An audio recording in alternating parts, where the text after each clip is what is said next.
नमस्कार दोस्तों। 1985 मुंबई में अचानक से मर्डर होते, ना कोई हाई प्रोफाइल केस और ना ही एक भी आई विटनेस। इस किलर ने तो पुलिस की नींदें उड़ा के रख दी थी। पर जितने भी मर्डर्स हो रहे थे सभी गरीब लोग थे। सबके मन में एक ही सवाल आएगा कि आखिर गरीब लोगों को मार के किसी को क्या ही मिलेगा। तो जानते हैं इसी मुंबई में हुई एक भयानक घटना के बारे में।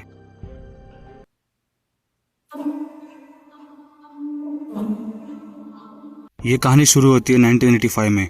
मुंबई के एक साइन एरिया में पुलिस को डेड बॉडी मिलती है और ये एक कचरा उठाने वाले होमलेस आदमी की होती है। पता चलता है कि रात में ही जब ये आदमी सड़क पर गहरी नींद में सोया हुआ था तभी किसी ने आकर एक बड़े पत्थर से सिर फोड़कर इस गरीब आदमी का मर्डर किया।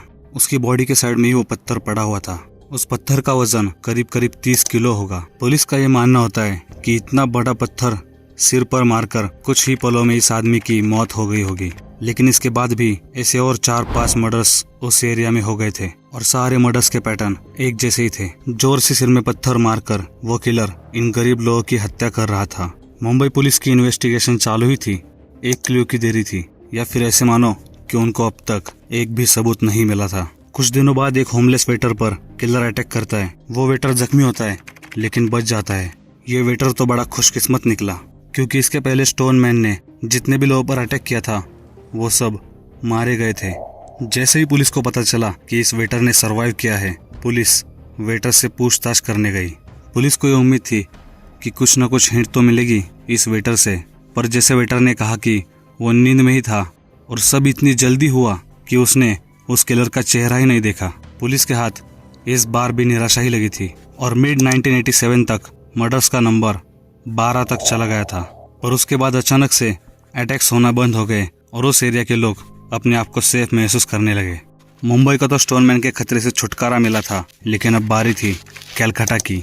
हाँ दोस्तों, 4 जून 1989 कलकत्ता में एक औरत की डेड बॉडी रिपोर्ट हो जाती है जो मूनशाइन बेचती थी। फिर से एक गरीब बेचारी औरत का मर्डर रात में किया गया और वही एक भारी पत्थर से। लेकिन गौर फरमाने वाली बात तो ये थी कि वहाँ के पुलिस, वहाँ की जनता, सब लोग चुप थे। सरप्राइजिंगली ये नहीं होना चाहिए। क्या वो एक स्ट्रीट पर सोने वाली गरीब औरत थी इसलिए?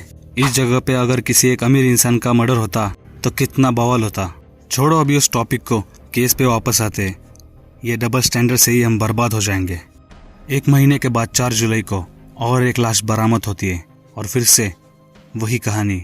सब लोग एकदम शांत। लेकिन जब ऐसे करते करते टोटल 4 मर्डर्स होने के बाद उसी स्लम एरिया के लोग सवाल पूछना शुरू करते। वो पूछते हैं कि ये क्या हो रहा है, हमारे ही बीच में कोई किलर है क्या? 1989 के LA टाइम्स के आर्टिकल में ये लिखा है कि कलकत्ता के डिप्टी कमिश्नर ने कहा था चिंता करने की कोई जरूरत नहीं है। लेकिन फिर मानो किलर ने पुलिस को ताना मारने के लिए 7वां मर्डर ठीक पुलिस हेडक्वार्टर के बाजू वाले ब्लॉक में किया था। इस बार तो किलर ने जैसे पूरे पुलिस डिपार्टमेंट का जैसे अपमान ही कर दिया। वहाँ के कमिश्नर ने ही उस किलर का नाम स्टोन मैन रखा था और तभी से शहर में हाई अलर्ट जारी किया गया। वहाँ के बेघर लोग सेफ्टी के लिए एक साथ सोने लगे। पुलिस ने अब उस स्टोन मैन को पकड़ने के लिए ऑपरेशन शुरू किया। बहुत से पुलिस कांस्टेबल्स अंडर कवर रहने लगे। उनके पास उनकी पिस्टल थी। अब बस देरी थी उस स्टोन मैन के आने की। कई सारे पुलिस वालों ने खुद को ब्लैंकेट में ओढ़ लिया था क्योंकि वो स्टोन मैन उनको पहचान न सके।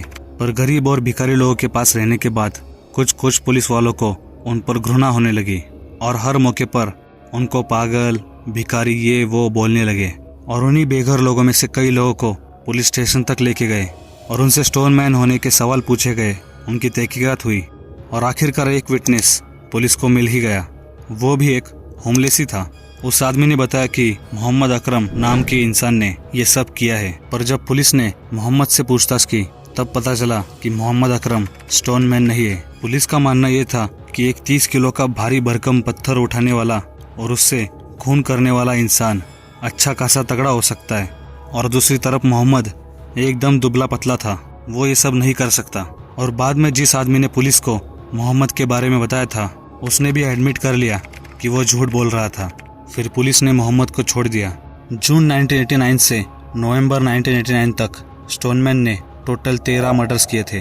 पर बाद में धीरे धीरे माहौल शांत होने लगा और आगे कोई मर्डर कलकत्ता में देखने को नहीं मिला। मुंबई और कलकत्ता दोनों को मिला के 25 मर्डर्स उस स्टोनमैन ने किए थे। लेकिन आज तक पुलिस के पास स्टोनमैन के खिलाफ एक भी सबूत नहीं था और ये केस अनसॉल्व ही रह गया। लेकिन मन में सिर्फ एक ही सवाल बार बार आता है कि इन गरीब सड़क पर सोने वाले लोगों का मर्डर करके उसे क्या मिला होगा, क्योंकि ये तो तय है कि वो किलर ये सब पैसों के लिए तो नहीं कर रहा था।